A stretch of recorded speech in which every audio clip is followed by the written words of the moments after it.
Hello friends, this is Durga from IT Varsity. So today will be the final introductory session for upcoming training. There are folks who will be joining on WebEx also. So let me start the WebEx session and we'll take it from there. Hello friends, people on WebEx, I hope you guys can hear me. I'm also sharing my screen. Please let me know if you cannot hear me.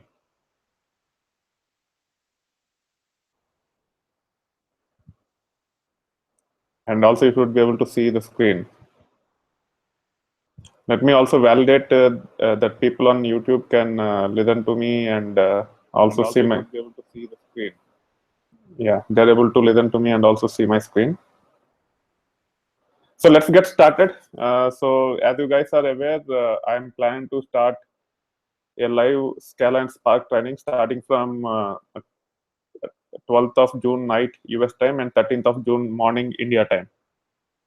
I'll come back to the curriculum which will be covered as part of the course. Before that, I just want to give you introduction about big data, and also I want to explain where Scala fit in big data ecosystem, and then we'll come back to this blog and review the curriculum which will be covered.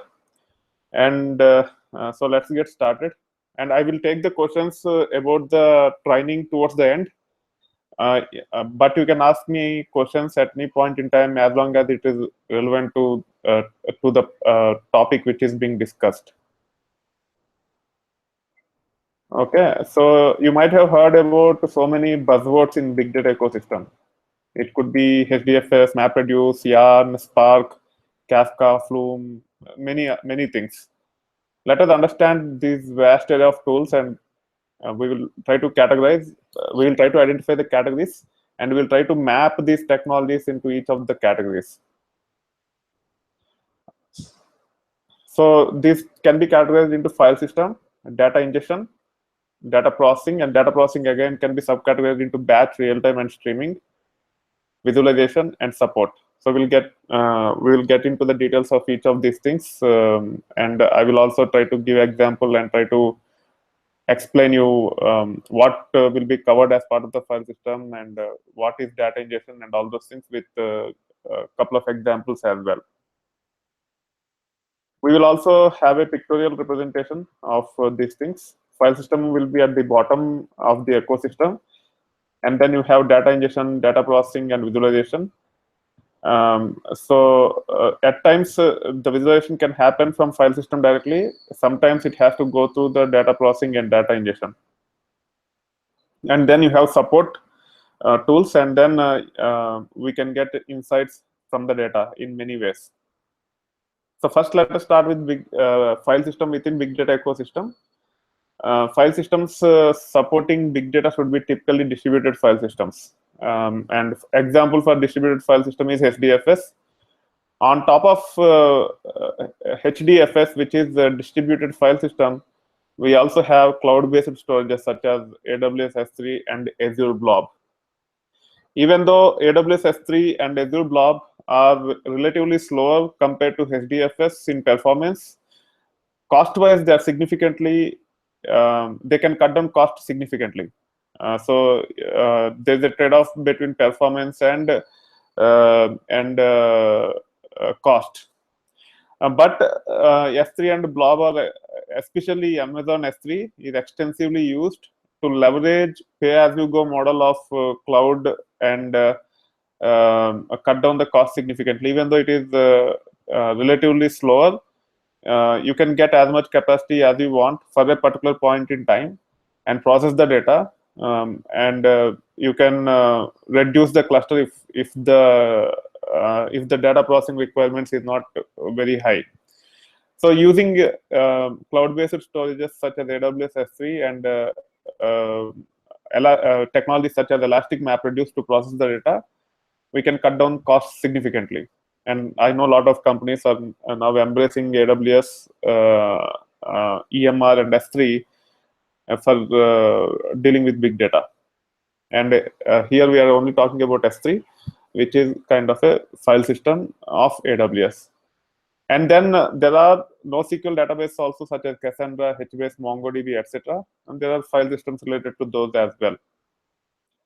And once you have file system, you need to get data into it. And there are multiple sources from which we need to get the data. One of the sources are relational databases, and the other are streamed from weblogs.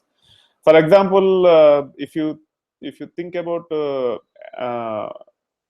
Amazon or Flipkart in India, they are e-commerce platforms. Okay, and when you actually go ahead and add products into the basket and check out, you are doing transaction with Amazon. You are paying money to Amazon, and you are getting products in return. And this has to this has to be persisted, and and that in a proper fashion. If it is persisted in inconsistent fashion, then there could be impact to the business. The transactions, the amount that is transferred can be incorrect, or the amount might be transferred, but the order might not be placed. All these things can happen. For that reason, the checkout data, typically when you do transact with Amazon, that information will go to relational database. On top of it, when you go to Amazon, every time you might not end up transacting with Amazon. You might search for products, and then you might discard, thinking that you might get discount in somewhere else. Okay, so that is typically known as visitor traffic. Every time you go to Amazon or Flipkart, you are a visitor to their website, and from Amazon or Flipkart perspective, that is called as visitor traffic. And this visitor traffic cannot be stored in relational database. If we start storing in relational database, then our relational databases, which are supposed to support transactions, can become bottleneck, and the performance can be pretty slow, and it might impact the business. For that reason, the visitor traffic, which is not transactional in nature, should not be stored in relational databases. However, the application developers of the website can actually log certain information into the web server logs. So web server means it could be Tomcat, it could be JBoss, WebLogic, WebSphere, whatever technology we are using. There will be log files generated, and as part of the web server logs, the application developers can log the information such as visitor traffic. So data can be either, so if you take the example of Amazon, the typical transactional data can be pulled from relational database, and the visitor traffic information can be pulled from web server logs. Okay, Scoop is the tool or technology which can be used to get data from relational database into big data file systems. And Flume or Kafka or both. At times we might use the Flume as well as Kafka to get data from web server logs into big data file systems. These tools, Flume, Kafka, etc., need not be used only for big data, but one of the category can be big data. There are many other tools, and at times we might have to customize as per our requirements.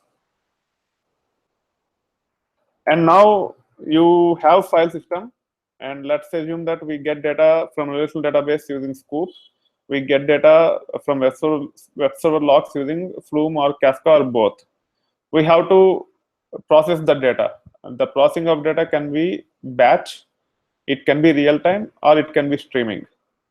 So for batch, we use technologies such as MapReduce or Spark. When I say MapReduce, it's Hadoop MapReduce, and also it covers Hive, Pig, etc. So these are all MapReduce based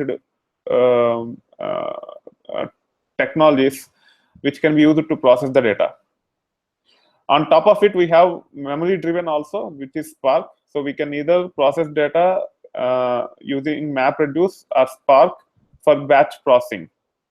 So as Spark is memory driven, Spark is much better in performance compared to MapReduce, which is IO driven. But at the same time, if you have to process petabytes of data, all the petabyte of data cannot be fit in memory. If you try to build a big data cluster to put petabytes of data into memory, then the cost of the cluster will be very high. For that reason, for infrequent huge data processing, still we should be able to come up with solutions using MapReduce. But Spark is getting a lot of traction for many other use cases and capturing a lot of big data market. So this is the first time we are hearing Spark here, and our course will be primarily on Spark. And then we have real time. Real time can be both request, read and write, or it can be read only. First, let us talk about read only, which is also known as ad hoc querying or reporting. For that purpose, we can use technologies like Impala, Presto, Spark SQL. Okay.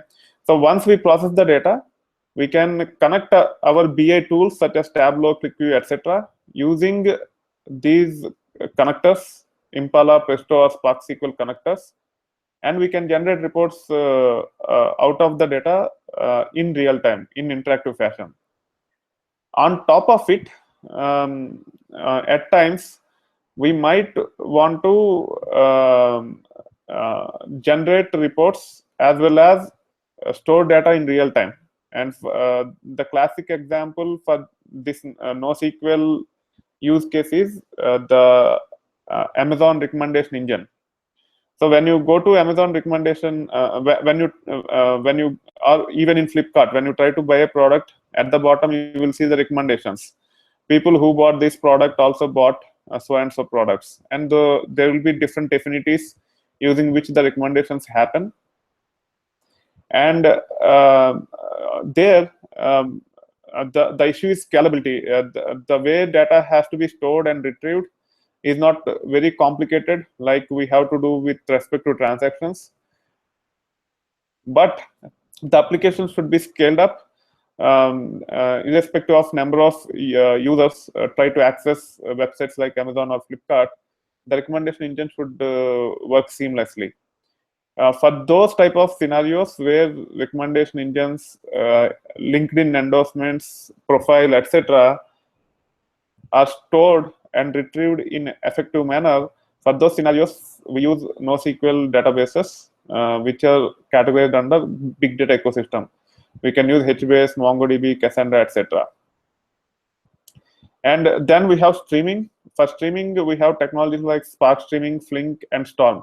So the major difference between batch and streaming is when it comes to batch, typically they are macro batches, which means at least we queue up data for 8 hours or 16 hours or a day or a week or a month, and we will process that huge amount of data less frequently.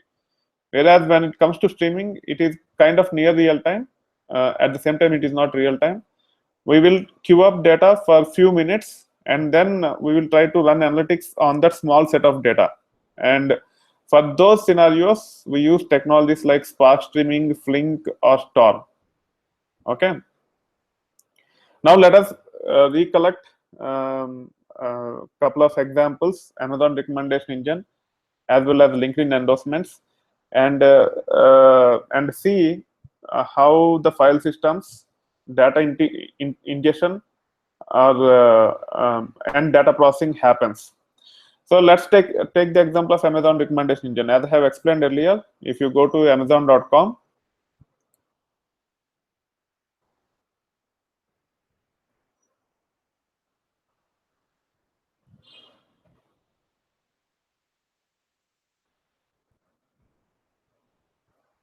okay, and if you search for Samsung LED 55-inch smart TV, and then here it is giving all the televisions available as per your search criteria. If you click on one of them, it will actually recommend different products based on different affinity. Okay, so here you can see the TV stands, etc.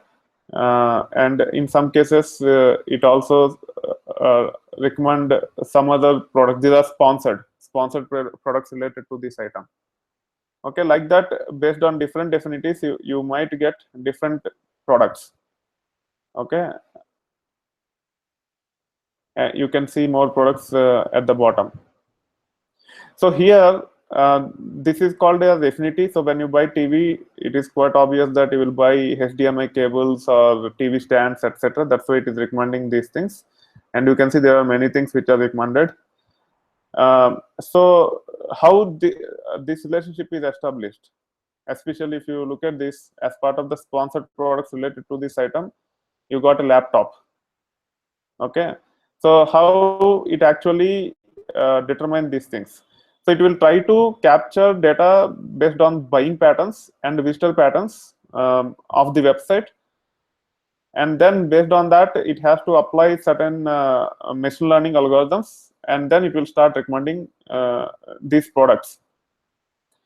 So for the file system, to store the transactional data as well as the visitor traffic, we can use any distributed file system or cloud-based storages such as HDFS S3, AWS S3, or Azure Blob.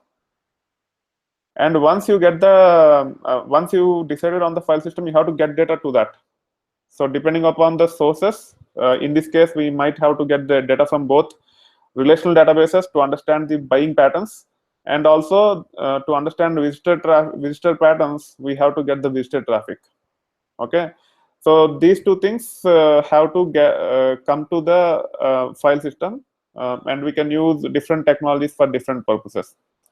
Once you get it here, you have to process data to identify the patterns so that the products can be recommended. So here you have to apply algorithms such as machine learning algorithms to process the data. And once the data is processed, the processed data should be accessible in real time. So for that, you can use NoSQL database, and then so you use Spark or MapReduce to process the data, applying the machine learning algorithm. Once it is processed, for this TV, we want to recommend certain related products. So this can be stored in NoSQL, where data will be stored in key value pairs. The key will be whatever ID they might use internally, and the value will be the IDs of these things or details of these things directly. So based upon the TV you have chosen, we will get the results as quickly as possible, because we are using something called NoSQL database, which can return the results based on a key very fast. So this is how you actually build the entire product using multiple technologies to not only store the data in file system, to get the data into file system, to process them, and then store the processed data so that we can actually retrieve effectively. Okay, that is one example. And if you go to LinkedIn, so for file system, as I have explained, we can use HDFS or S3 or Azure Blob. For ingestion, for relational databases, we can use Scoop. For visitor traffic, we can use Flume or Kafka or both. And then we have to process data. For processing the data, we can either use Spark or MapReduce. Once the data is processed, we have to port the data back to NoSQL. And the NoSQL database can be HBase, Cassandra, MongoDB, etc. And then to actually provide the recommendation engine, someone has to develop a web application for it using traditional, conventional web technologies. Now, coming back to LinkedIn endorsements, if you go to anyone's profile in LinkedIn, you will see endorsements here. This is nothing but the report. You are seeing a report when you visit my profile. And here you can see that it supports 50 technologies, and each technology have number of endorsements beside it, and some frequent activity happening on it. So this is another classic example of using big data ecosystem effectively. So if one of you endorse me, the endorsement need not be stored in the database immediately. It can take some time. There is no harm if it got delayed. Even if it is missed, I will not even be aware of, and you will not be following up with me, say, asking, hey, I have endorsed you. Did you get my endorsement? It will not happen. because the data, the endorsements are not mission critical in nature. No business will be impacted for missing some of the endorsements out of the millions of or hundreds of thousands of endorsements that will be happening at regular intervals. Okay, for that reason, we can use a NoSQL database to store the entire data, and at the same time, whenever you endorse me and whenever subsequent users try to look at my profile, they should see the report as current as possible. It need not be real time. It can be near real time. So all the endorsements that happens every 5 minutes, what LinkedIn can do is it can queue up those things and run streaming analytics on top of it to update the table which will serve this report. So when you endorse me, the data might go into the raw table, and when someone visits my profile, the data might be coming from the aggregated table. It need not be the raw table. So that aggregation has to happen very frequently, and for that reason, for that purpose, we can use streaming technologies. On top of it, if you are familiar with LinkedIn endorsements, once in a while, the users will get a newsletter. Let me show you an example of it.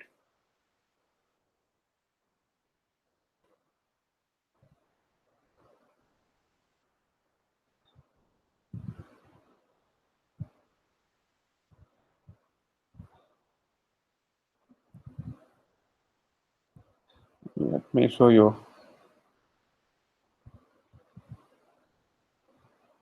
So you see, there are so many emails which I'm getting. So these are all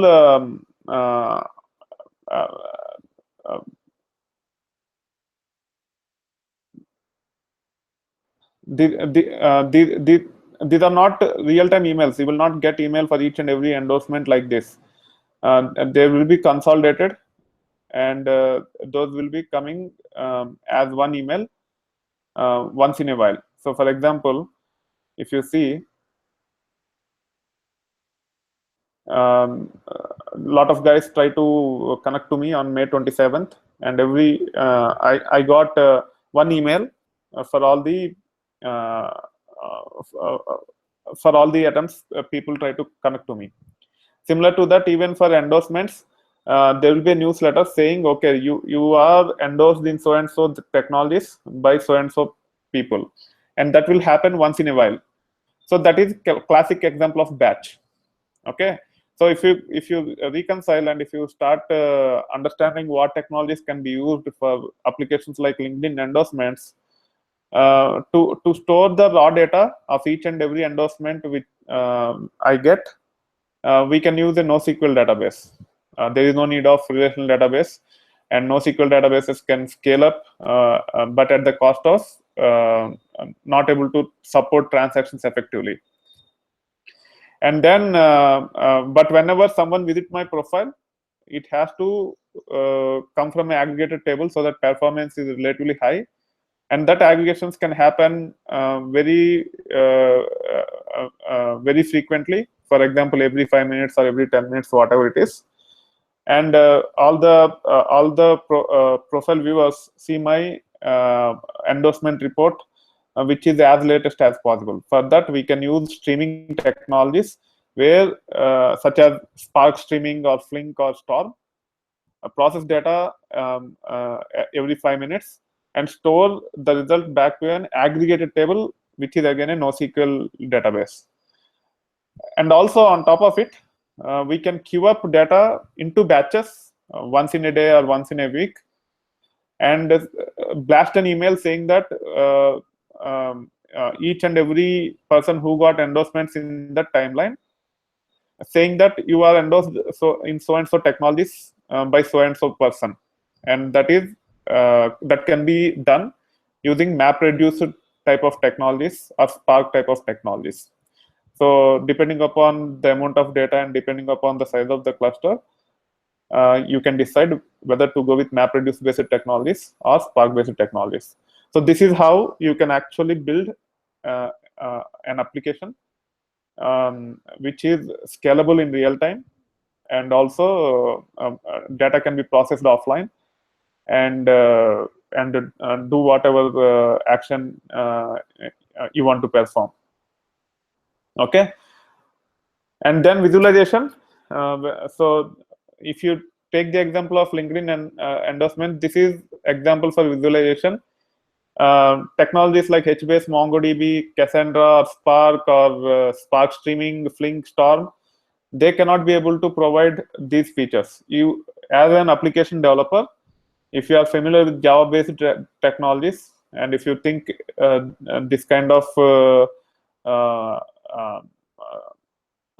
this kind of UI can be built with so and so technology supporting scalable databases, you can use whatever technology you want. It could be Java, it could be mean stack using JavaScript frameworks, it could be Ruby on Rails, whatever programming language and whatever frameworks you are comfortable with, you can develop these things. So mostly people use D3.js to generate this kind of reports, or they also can develop typical web application or microservice, whatever it is. Okay. On top of it, we have, if you want to view reports at enterprise level, we can use technologies like Datameer, Tableau, QlikView, etc. And these are traditional BI tools. Tableau and QlikView. Datameer is a big data based BI tool, and you can generate standard enterprise reports using these technologies. For customization, we typically use D3.js. There are many more technologies as well. And then support, there are a bunch of tools which are used to support the clusters. If you use the distributions such as Hortonworks or Cloudera, you have Ambari Cloudera Manager. And also you can use Puppet or Chef to set up using plain vanilla technologies from Apache. To manage the cluster using open source, you can use Ganglia. Zookeeper is again a support tool. It is primarily used for load balancing and failover. Kerberos is primarily for security. Nox or Ranger, all these are support related technologies, and we don't need to worry too much about this as developers.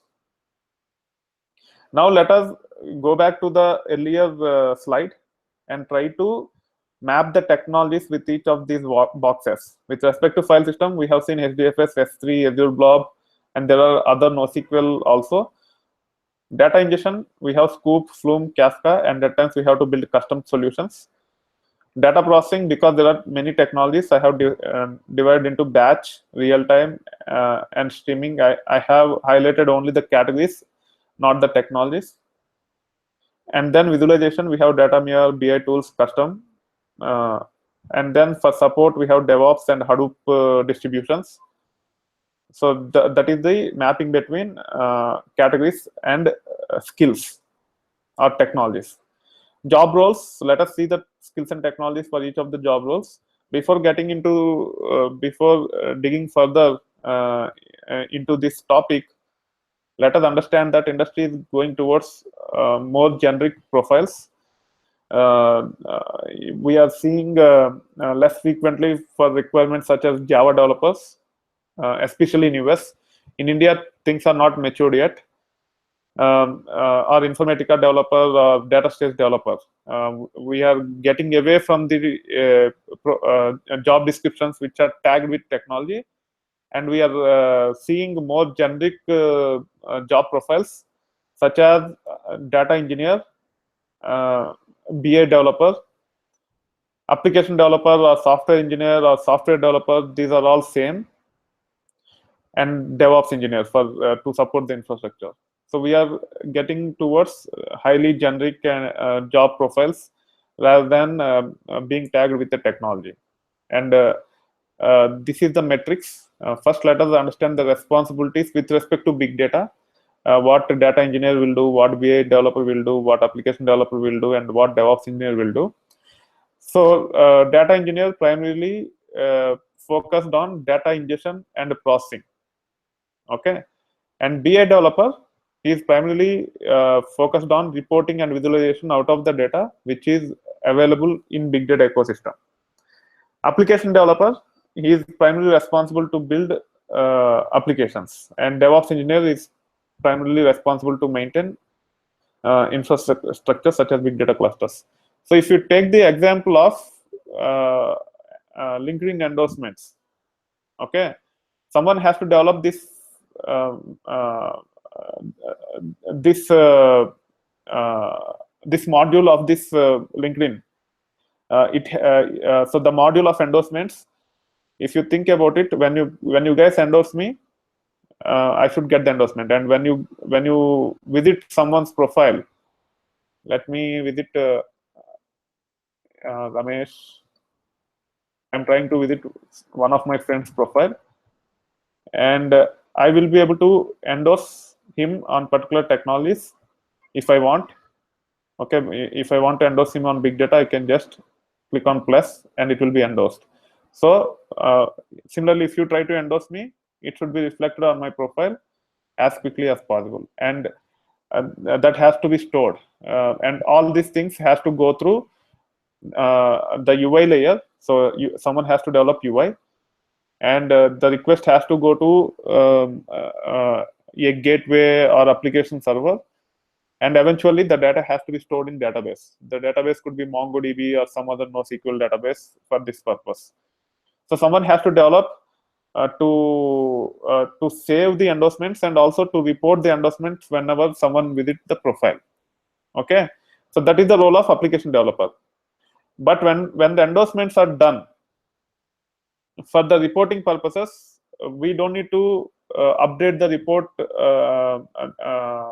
immediately. We can queue up for 5 minutes, and we can use technologies like Spark streaming or Flink or Storm along with Kafka, and aggregate and store every 5 minutes, so that the amount of write traffic go down significantly, and the application can be scaled up easily. So that responsibility will be typically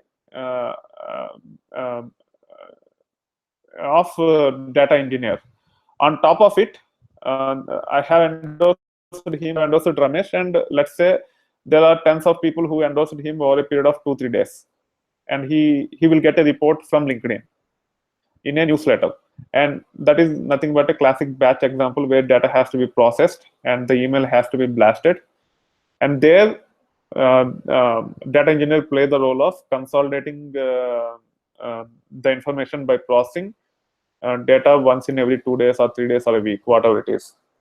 So like that, data engineer primary role will be to process the data either in real time or near real, sorry, not real time, either in near real time or in batches. Okay, and reporting. So someone from the executive want to see how this application is performing, and he also want to see from the world people are, and if the endorsements are reviewed by recruiters. So these all things will add a lot of value to the LinkedIn business, and someone has to report out of that information. For processing, data engineer will play the role, but for visualization and business intelligence, to understand the performance of this module, BA developers will try to come up with the reports developed for the executive management. So that is how data engineer, BA developer, and application developer collaborate or complement each other in building sophisticated applications such as LinkedIn endorsements, Amazon recommendation engine, etc. The responsibility of DevOps engineer is to primarily maintain the infrastructure when it comes to big data, like Hadoop based or Spark based clusters, or NoSQL clusters, or Kafka clusters, etc. So what are the typical skills required for data engineer? He should be familiar with the basic programming. He should know data warehousing. He should know ETL, and he should know data integration. BA developer should have domain knowledge. He should be very knowledgeable about data warehousing, BI, and reporting. Application developers should know advanced programming, application frameworks, databases. DevOps engineers should know system administration, DevOps, and cloud-based technologies. So when it comes to technologies, especially with respect to big data, data engineers should know either Scala or Python as programming language. Python is being used even in non-big data based ETL modules. So learning these two technologies can add a lot of value if you want to build your career towards data engineering. Spark, you should know Flume or Kafka, Flume and Kafka, not Flume or Kafka here. It's Flume and Kafka. And you should know one of Spark Streaming, Storm, Flink. You don't need to know all three. But if you are familiar with Scala or Python, I would recommend Spark Streaming more than Storm and Flink. Storm and Flink are more Java oriented, whereas Spark Streaming you can extend yourself using Scala or Python as programming language. For BA developers, they should be familiar with BA tools such as Tableau, data modeling, SQL frameworks such as Hive or Spark SQL, visualization frameworks of R, Python, etc. And when it comes to application developer, for application developers, big data will provide you options of different types of databases. If you think about it, 10 years back, most of the applications are built against databases such as Oracle or MySQL, which are relational databases. Now you have a suite of databases, varieties of databases, and depending upon the module, you should be able to choose your database. The variety of databases are relational databases, NoSQL, search-based databases such as Elasticsearch, Solr, etc. Graph-based databases such as Neo4j, in-memory data grids. So we have option. We have so many varieties of databases which can be used based upon the requirements of our project. So as a application developer, you should know about these databases, where they will fit, and more importantly, you should be familiar with programming languages such as Java, Python, etc. And not just core programming, but also the frameworks such as MVC. In Java, you might have to learn Spring Boot. With Python, you might have to learn Django, etc.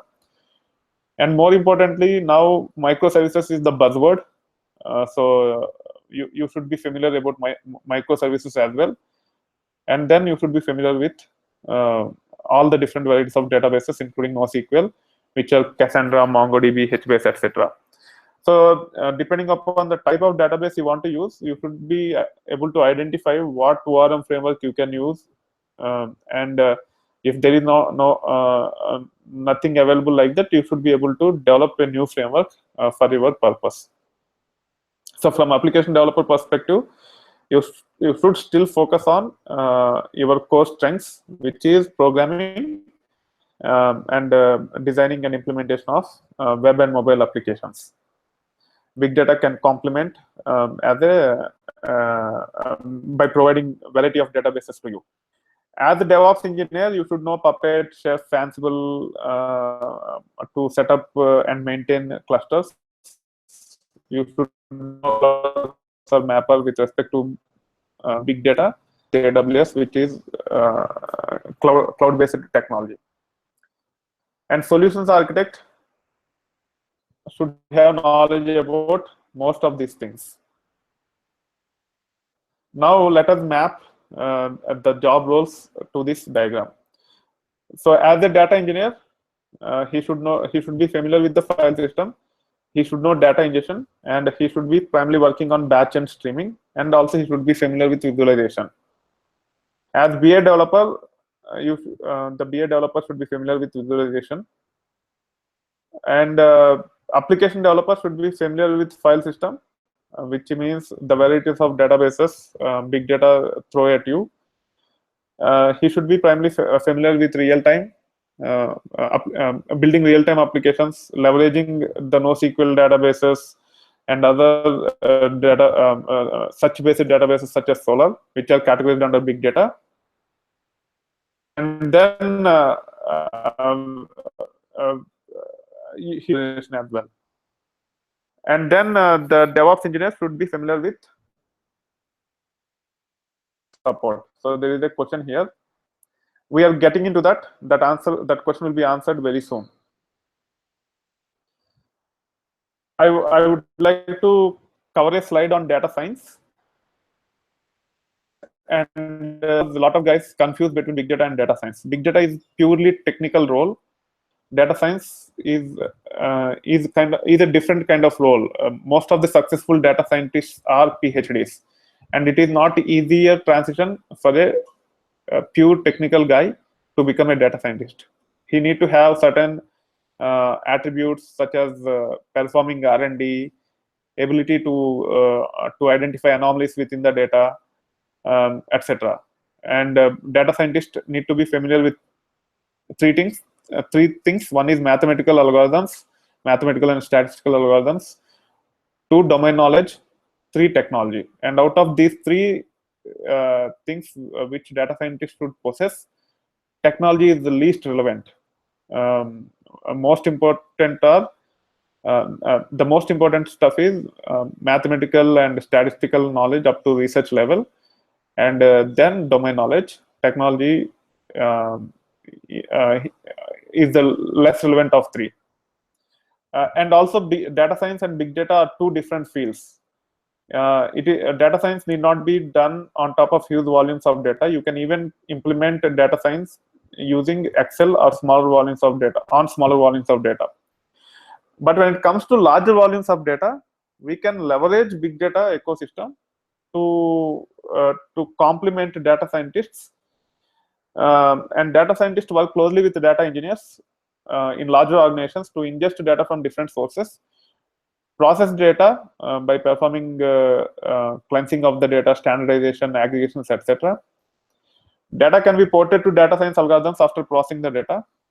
And data science algorithms can be applied by using big data modules such as Mahout, Spark, MLlib, etc. Either a data scientist will only ask you to cleanse, standardize, and aggregate the data and give it to him so that he can apply data science algorithms, or he will give you an algorithm to you which data engineers have to process or apply that algorithm on the data and give the ready-made data to data scientists so that he can visualize it and get insights out of it.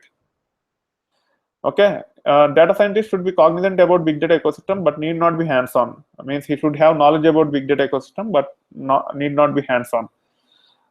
Data engineers are the ones who work on big data ecosystem, but in smaller organization, data scientists will try to implement fewer algorithms, and he has to play the role of data engineer as well.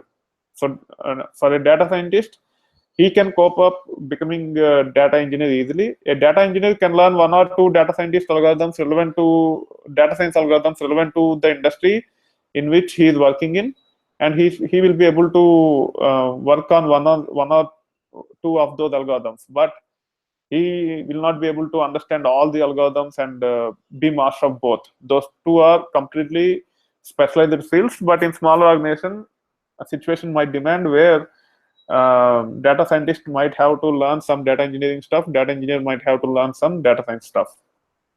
But in larger organizations, there will be two separate teams, data scientist team and data engineer team, and they both work together to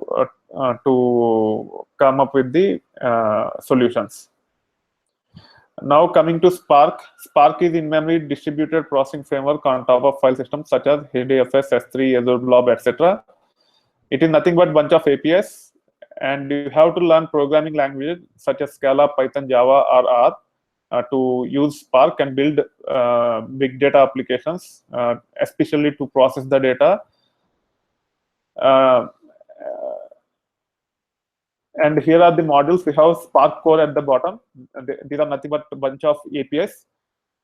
On top of it, we have modules such as data frames, Spark SQL, Spark streaming, MLlib, and graphics. And as part of the course, I'll be primarily focusing on Spark core, which is kind of 60%, data frames, which is kind of 10%, and Spark streaming probably under 10%. And these two together might be under 10 to 15% for a data engineer. So I will be covering 80% of Spark as part of this course. And you need to know programming language to build Spark applications. Either Scala, Java, or Python. Recently, they even added support to R, but I'll be focusing on Scala as programming language. You don't need to worry about those things. Let me move on. And now let us understand what this course is all about. So whatever course I'm primarily focusing on is primarily for data engineers. And Spark is a data engineer skill. I think what is his name? Pramod or someone. He is the one he asked. So to answer his question, it's actually data engineer skill. And out of it, if I have to give the weightage, programming takes the most amount of weightage, which is 30%. You can learn Scala or Python. And then Spark APIs, 10%. So if you are familiar with Scala, no need to join this course. Or even if you are familiar with Python, you have to be good at Python, not just familiar, but you have to be good at Scala or Python. You can just understand the Spark APIs, and you will be able to build the application by watching my videos on YouTube. If you want to pinpoint, if you want me to pinpoint and explain which videos to refer, I will recommend you. But if you are not familiar with this with the programming, it is very tough to understand Spark directly. So we have to start with programming. Programming takes 30%, Spark API 10%, SQL 10%, Scoop 5%, Flume and Kafka 15%, and there are other technologies, miscellaneous 10%. So out of the first slide, we've seen 30-40 technologies. Out of that, if you look at this, almost 70% are covered with these five technologies. And 20% is overhead for your project. Rest of the technologies are just 10% on top of these things. If you know these things, you will be able to catch up with rest of the stuff very, very quickly, especially programming. So when I say overhead, it could be versioning of your code, production support, unit testing. Those things are considered as overhead. So we have to start with programming. We have to understand APIs, learn SQL, learn Flume and Kafka along with Spark streaming, and then keep adding other skills. Okay, this is the weightage of each of these, each of the area which you should focus on to become a data engineer.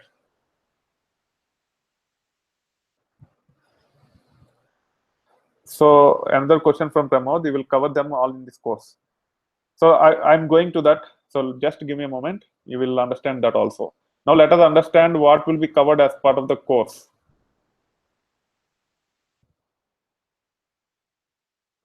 So before getting into the curriculum, let me highlight that we have already trained thousands of professionals, and hundreds of them have cleared several big data certifications from Cloudera, Hortonworks, Mapper, etc. I don't give any certification. You can actually pay to the major vendors in big data and try to get certified. It will add some value to your profile. Okay, and this is the report of 300 people who actually acknowledged that they have cleared the certification going through ITversity material, and majority of them have cleared CCS, Spark, and Hadoop developer. Definitely the number is much higher. Even though only I captured 300 people, the number will be much higher. And on top of CCS, Spark, and Hadoop developer, I have students who cleared certifications, almost all the certifications in big data, including Databricks certification, Mapper certifications, Hortonworks certifications, not only from the developer perspective, as well as administration perspective. So one of the important aspect when it comes to me is I'm not only familiar from the developer perspective. I have built skills related to both infrastructure as well as development. So if you go through my course, if you have experience, you will be able to gain a lot of knowledge which will not be covered in typical big data courses, where either they will focus on developer alone or they focus on the administration alone.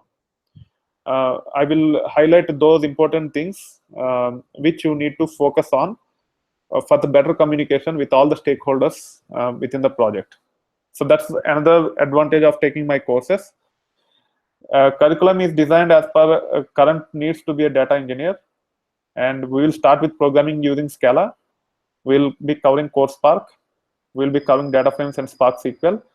And I'll be talking about building data pipelines using Flume, Kafka, and Spark streaming. Here, when I talk about Kafka, I'll try to explain Kafka from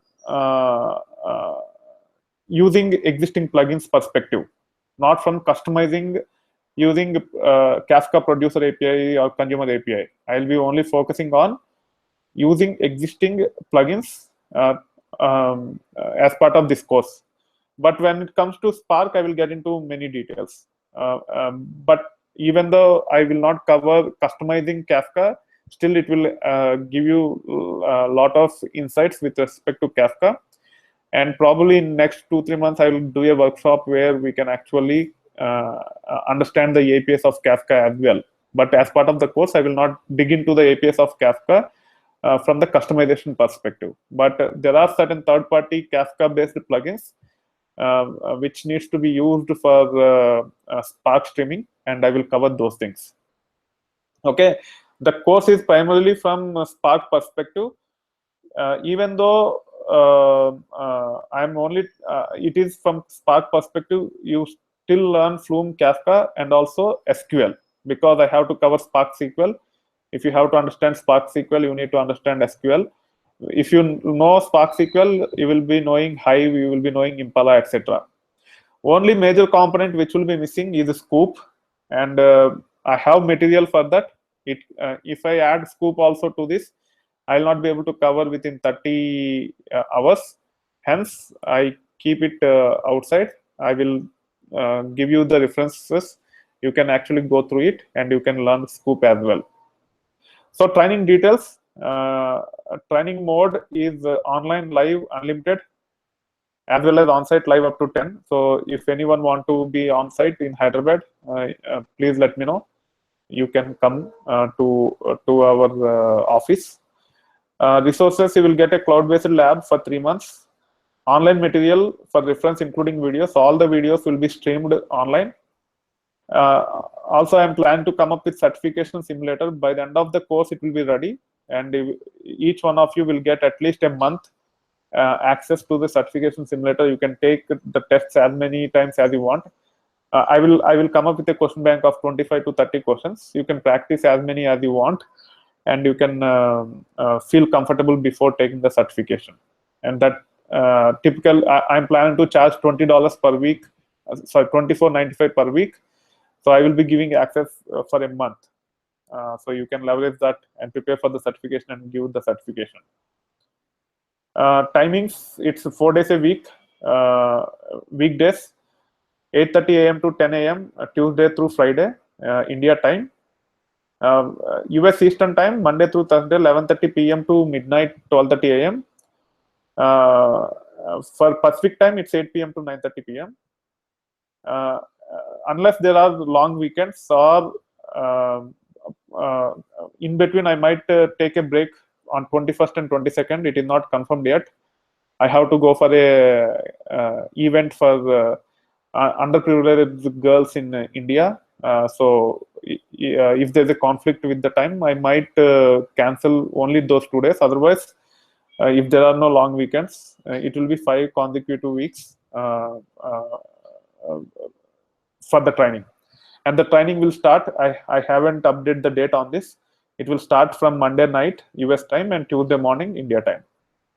The coming Monday and Tuesday, which is 12th and 13th.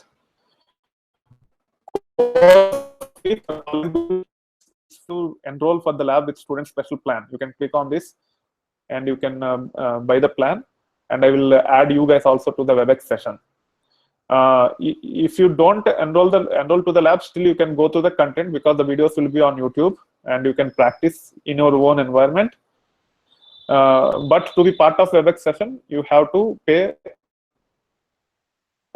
up to 2 years student special plan. And a student special plan is only for those who have not completed their graduation yet, and those students need to provide proof. 25,000 INR for on-site and 20,000 INR for online. So if any one of you want to come to our office to take the live training, it's 25,000 rupees. Curriculum is designed as per certification exams from leading vendors. So 100% of Spark is covered as per CCA 175 and HDP series Spark. On top of Spark, for CCA 175, you should also know Scoop. So once this course is done, I will give you references for the Scoop. You can prepare for the Scoop and you can actually give the certification. For HDP series Spark, it's purely Spark-based certification, and everything related to HDP series Spark is covered as part of the course. And 80% Spark is covered as per Databricks as well as Mapper certification. So I say 80% because I don't cover anything with respect to MLlib and graphics. And there might be few questions in Databricks and Mapper related to those two areas. And prerequisites to take the training, you need to have the laptop with 4 GB RAM, 64-bit operating system, basic programming skills, preferably Java or data warehousing skills. Don't worry if you are not good in object-oriented concepts, or if you're not familiar with Java, still you can cope up with the course, but you should have basic programming skills. Or even data warehousing skills, you can catch up with the training. Okay, so this is about training details. If you have any questions, I will answer. Bhumik have just pinged me, hello Durga. You can ask me question. Bhumik, you can ask the questions. And those who are on YouTube live, I can take your questions now. I think I have answered your question, Mukul. It is not necessarily free. Uday is saying lost the connection to the video. Is it? Let me validate. Let me also validate the triple. I think no. It looks good. So Uday, from my side, it looks good. I just validated and I can see my screen. Okay. I hope it will not lose anything when the video is completely streamed. So Bhumik is saying, can you please suggest which certification should I take? I'm a graduate student at San Jose State University. I'm looking for full-time opportunities. Can I consider for student plan? So if you already graduated, you are not eligible for the student plan. You can get lab access for $54.95 or $34.95 for 3 months or 6 months, and you can practice. But if you have to get WebEx invitation, then probably you have to pay $310. You send an email to me. I have few questions before I answer you about the student plan. We will take it offline, and I will discuss with you offline. And congratulations for being graduated last Friday. So next question is, Prashant is asking whether the lab environment is AWS or Cloudera. Okay, just let me let you give the details about the lab. So this is a completely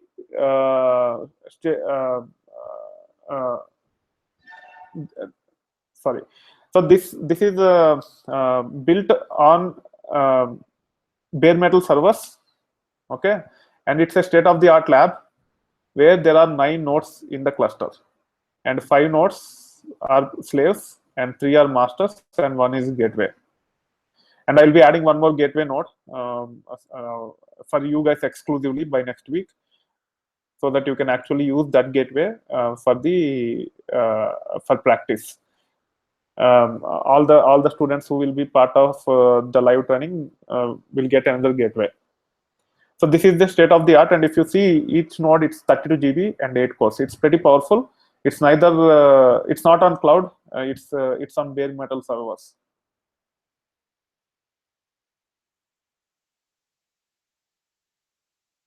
And if you think about it, or if you are familiar with the big data projects, most of the POCs start with this kind of cluster, and then they will add more and more capacity as it evolves. So the next thing is, Amar, do I get your lab access for practice during the session? How much fee for the course in USD? So it's $310, Amar, and you will get lab access for practice for 3 weeks. You can access anytime, 24/7.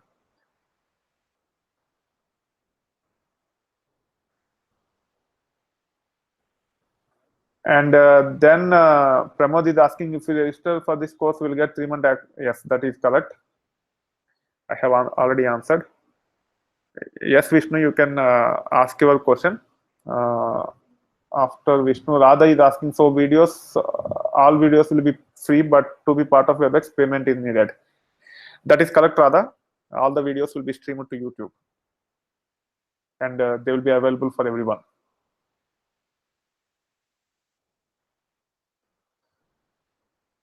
And Vishnu, I am just starting to learn big data technologies. I have some experience programming in Python and R. Is this course a good starting point to big data? Say after the course I plan today certification, will it be useful? Yes, Vishnu, definitely.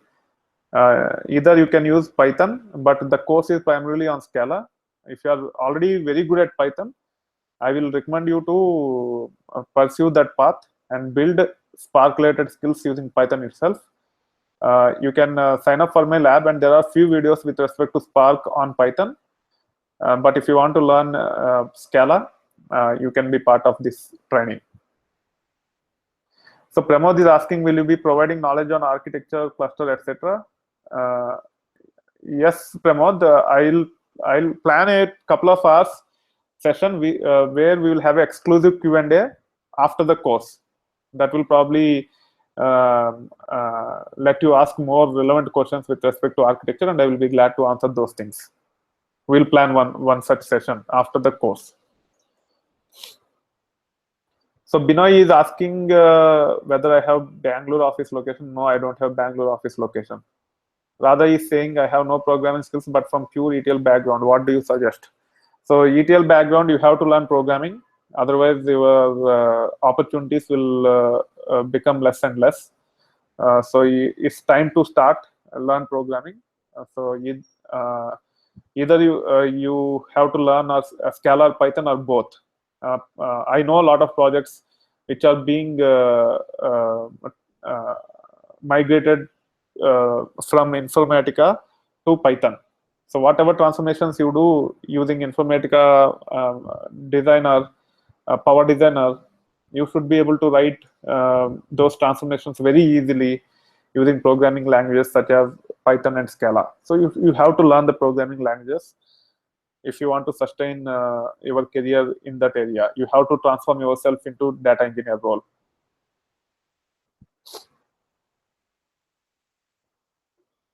So Pramod is asking, please let us know the process to enroll. I will send an email, or you can also send an email to training@itversity.com. I will send invoice, and you can make the payment. Also, I will send email after this today to everyone about sending sending the email for the invoice. After which we will be sending the invoice, and you can make the payment through PayPal. If you are in India, I will share my current account details. We have registered company in US as well as in India, and you can pay me in my Indian account also if you have issues paying through PayPal. Radha is asking, do you have any videos on Python programming? Not yet, but we will be creating videos soon. Probably after the Scala and Spark related stuff is done. Around September, October, I will start creating videos related to Python also, starting from programming. But you can actually search in YouTube. There will be definitely good videos on Python.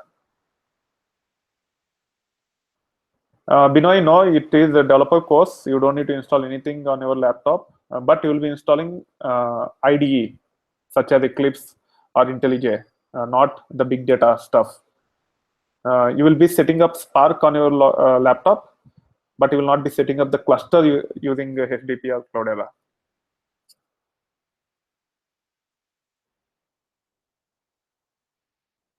Sure, you will understand once we go through this. Also, let us take it offline, Pramod. I would like to understand your profile before commenting on your questions.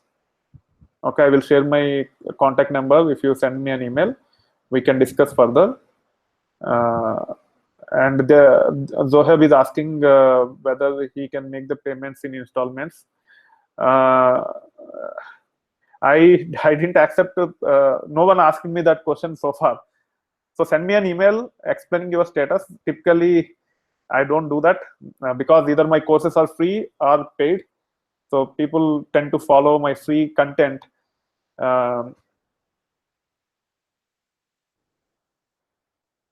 Instead of asking for the installment. So very few people, or I think you might be first or second person who asked me that question.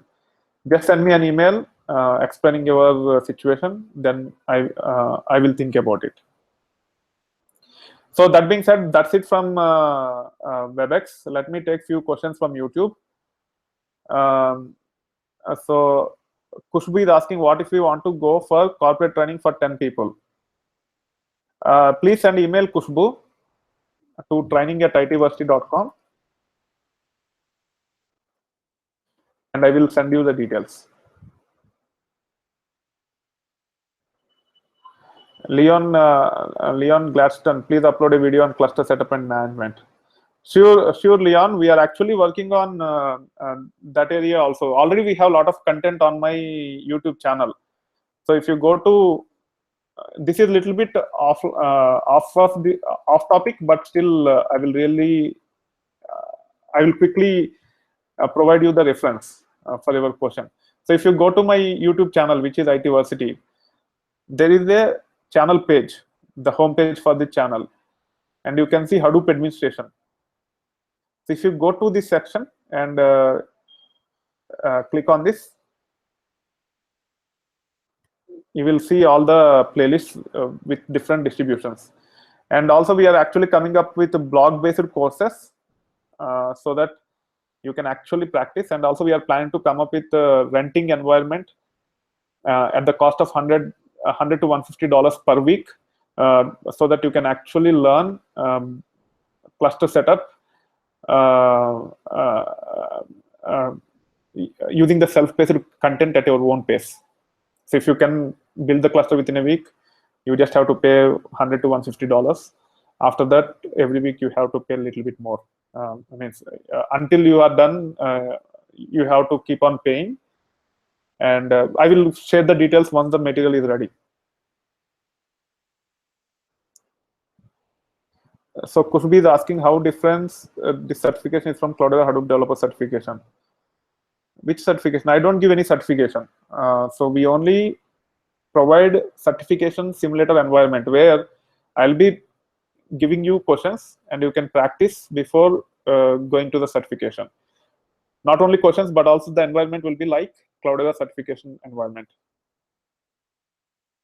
Meher is asking, does the cluster setup include Kerberos configuration? No, there is no Kerberos and all. This is purely developer course. And even for the cluster, you will get only developer access. You will not be able to manage the cluster. Dinesh, so this is the last question which I will take from YouTube, and then we will wrap up the session. Dinesh is asking, is this course sufficient to clear the CCA 175? I cover almost everything with respect to Spark, Hive, etc.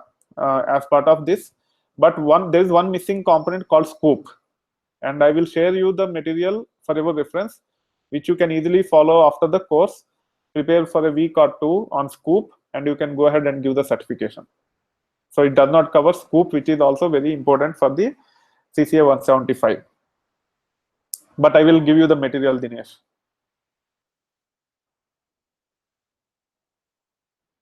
That is correct, Naga. Scala and Spark. When it comes to Spark, I will be covering Core Spark, data frames and Spark SQL, and Spark streaming. I will not be covering Spark MLlib and Spark graphics. So that being said, thank you very much for joining the session. If you like this video, please click on the like button. If you want to provide the feedback, you can provide it as part of the comment section. And Kushbu, please send an email. I will talk to you with your contact number. I will call you and talk to you about the corporate opportunity, how I can accommodate you guys, and we will take it from there. And also, I will try to answer all your questions over a phone. And also, you can share with your friends by clicking on share. We have stopped enrollments to the course through this, but still, if people are interested, they can send the email to training@itversity.com, and we will accept payments till Saturday. And then from Monday, we'll start the course. That being said, thank you very much. Have a nice one. Bye.